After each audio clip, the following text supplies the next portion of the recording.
Ada sebuah kenangan yang sangat kusesali, tapi juga sangat berkesan dalam hidup ini.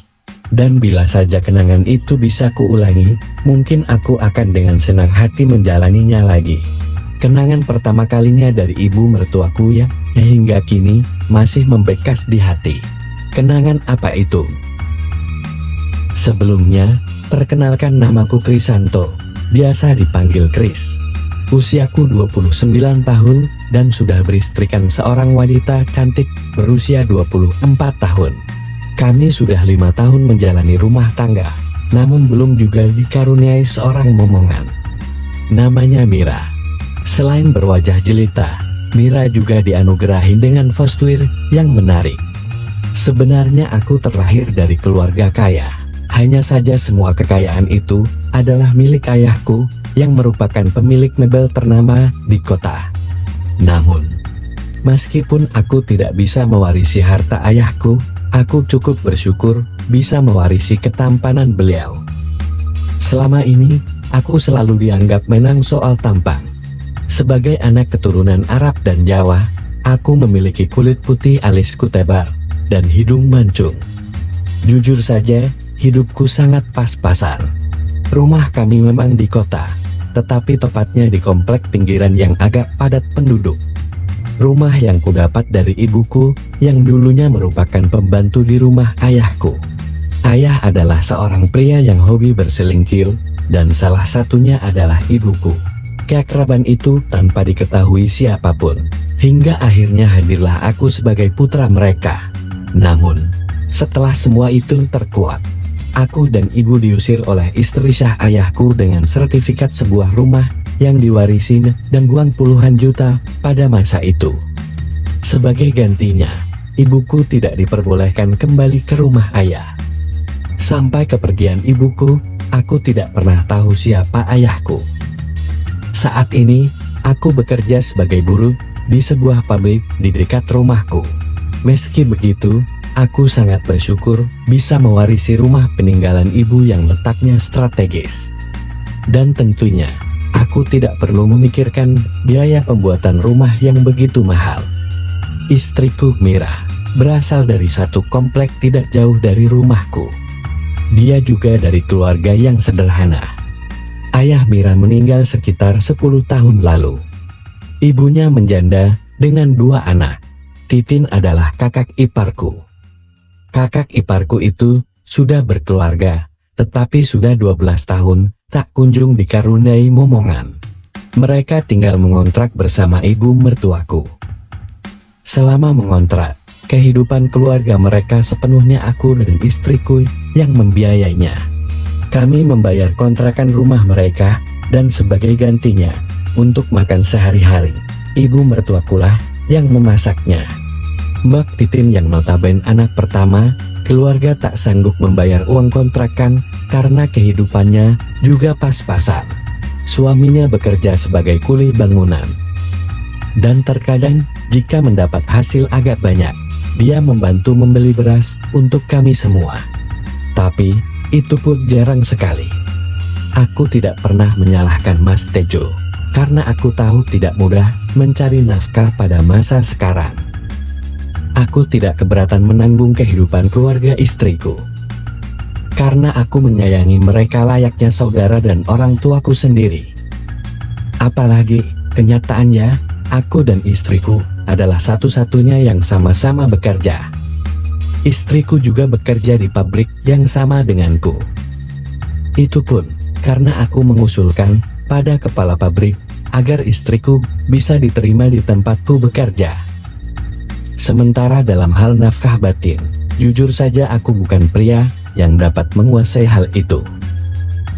Dalam hidupku, aku baru pertama kali menunaikan ibadah itu di malam pertama bersama istriku. Dan semula, tampaknya Mira merasa senang dengan hasil pekerjaanku. Namun semakin lama, justru istriku menuntut lebih-lebih sering padaku.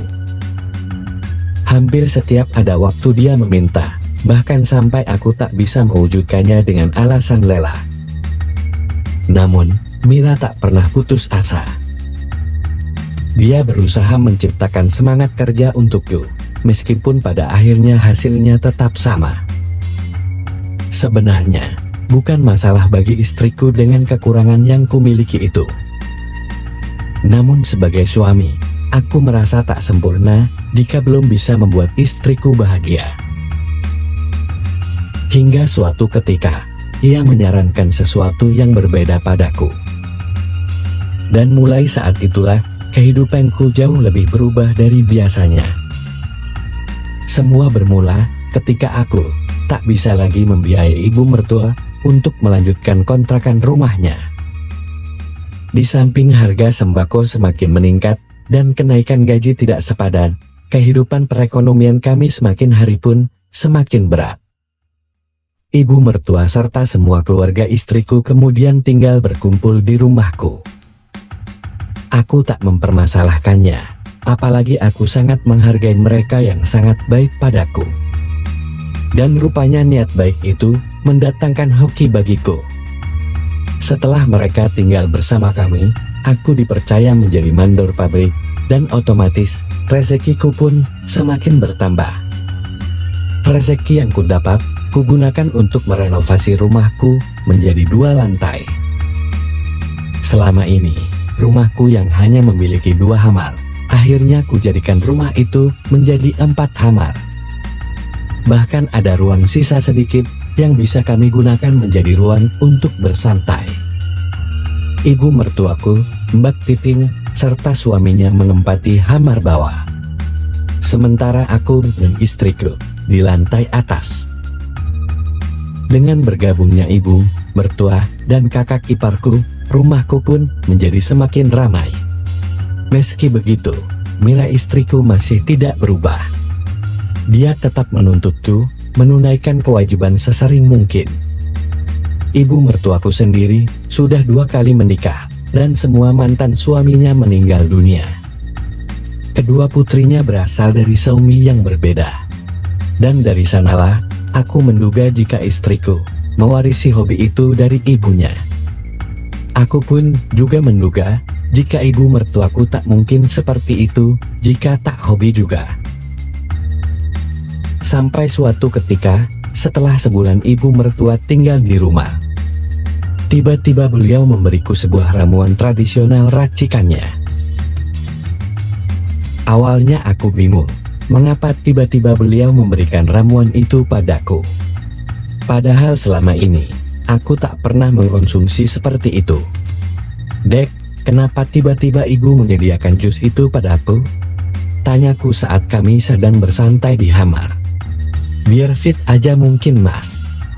Aku pun tak menaruh curiga saat itu, dan menganggap mungkin itu sekedar perhatian mertua pada menantunya.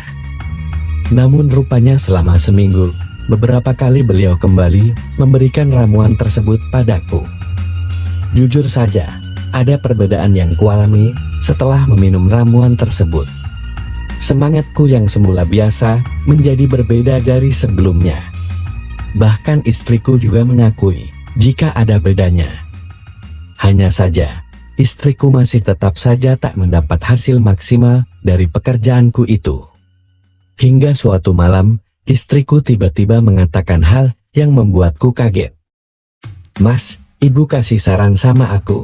Dia mau ngajarin mas cara kerjasama yang baik dan benar demi kebaikan kita. Gimana mas? Aku terkejut. Maksud kamu apa, Dek? Istriku tersenyum. Nanti mas tahu sendirilah. Aku benar-benar tak percaya dengan saran tersebut. Jujur saja aku enggan, dan sebenarnya ragu dengan usulan itu. Namun, dalam situasi bingung, istriku justru memberi dukungan padaku. Jangan dipikirkan mas, orang tua tahu yang terbaik untuk kita. Tidak mudah bagiku menerima begitu saja usulan tersebut. Bukannya munafik, tapi selama ini, aku selalu menaruh hormat pada ibu mertua. Aku juga tak pernah berpikiran buruk padanya. Tapi setelah mendengar usulan tersebut, aku seolah dihadapkan pada pilihan yang sulit. Apalagi dengan dukungan istriku. Sejak mengusulkan ide tersebut, aku jadi sungkan berhadapan langsung dengan beliau. Aku merasa gugup, apalagi jika di rumah hanya ada aku dan ibu mertuaku saja. Kadang, aku sengaja menunda kepulangan dari pabrik sampai di rumah ada Mbak Titin atau istriku. Sampai pada akhirnya, mau tak mau mengiyakan usulan tersebut, karena istriku mengancam akan berpisah jika tak kunjung ada perubahan padaku.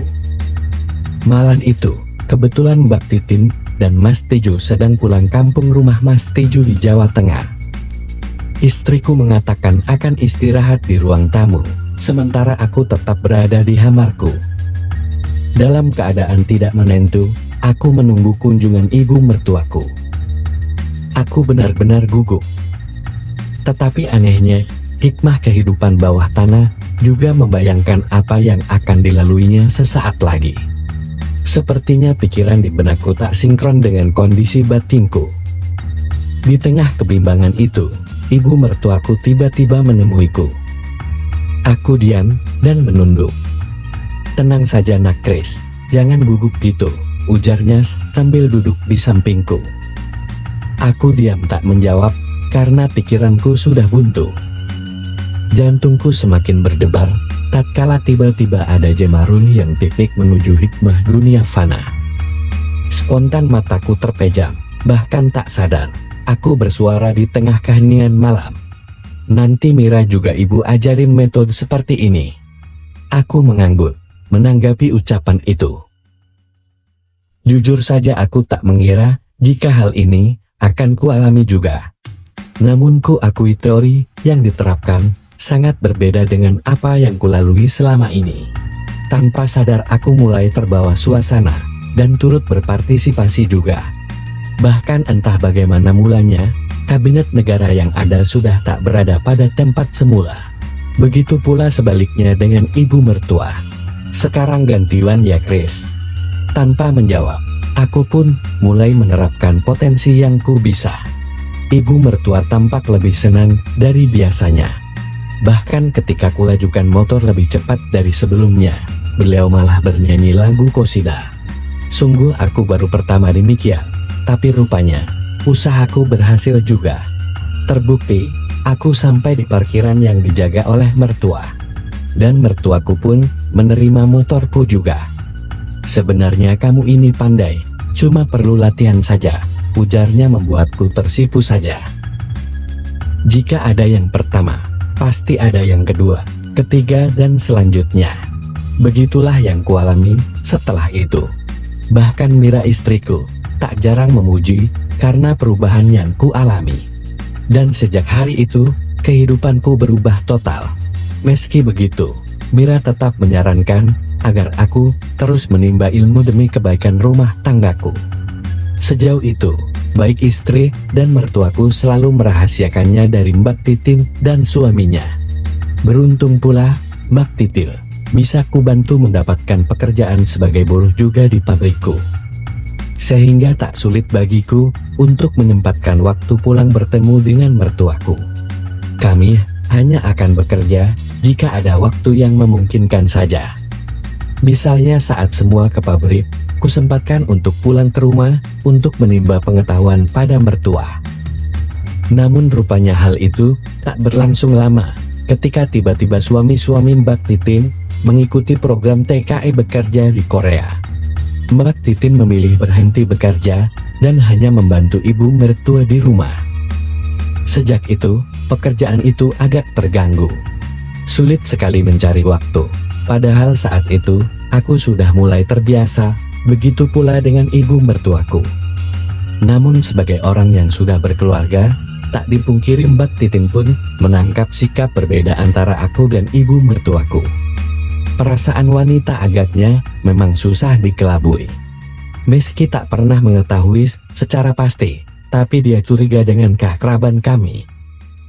Hingga akhirnya, Mbak Titin menanyakan hal itu istriku. Dan nahasnya lagi, istriku justru menceritakan hal yang sesungguhnya.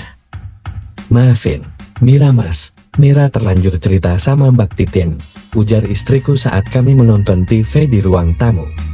"Kok bisa sih dek?" Abisnya Mbak Titin tanya terus.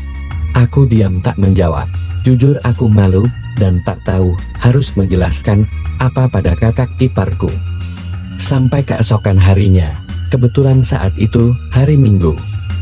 Seluruh anggota keluarga berkumpul di ruang keluarga. Di sanalah aku, ibu dan istri mengakui semuanya. Maaf Mbak, tapi ini demi kebaikan kami meski caranya keliru. Tapi tetap saja itu salah, dan aku tak bisa menerima semua itu. Sahut Mbak Titin langsung pergi meninggalkan kami bertiga. Keesokan harinya, dengan mengajak ibu mertua, Mbak Titin berpamitan untuk menempati kontrakan yang dulu. Beberapa kali, aku berusaha meminta maaf, namun rupanya usahaku sia-sia. Ia memutuskan tinggal di kontrakan dengan uang yang dikirim oleh suaminya. Hubungan persaudaraan kami semakin renggang. Baik Mbak Titin dan ibu mertua tak pernah lagi berkunjung ke rumahku lagi. Namun keadaan berubah ketika seminggu setelah kepergian ibu dan kakak iparku, aku mendapat kabar gembira jika istriku Halim. Setelah mengabarkan hal itu pada keluarga istriku, Mbak Titin tak lagi jengkel padaku. Ia baru menyadar jika bantuan yang kuterima dari ibu mertuaku terbukti membawa berkah pada kehidupan kami. Meski begitu, baik aku dan mertuaku berjanji tak akan mengulangi metode itu, dan menjadikan semua itu sebagai kenangan yang hanya akan kami simpan di hati.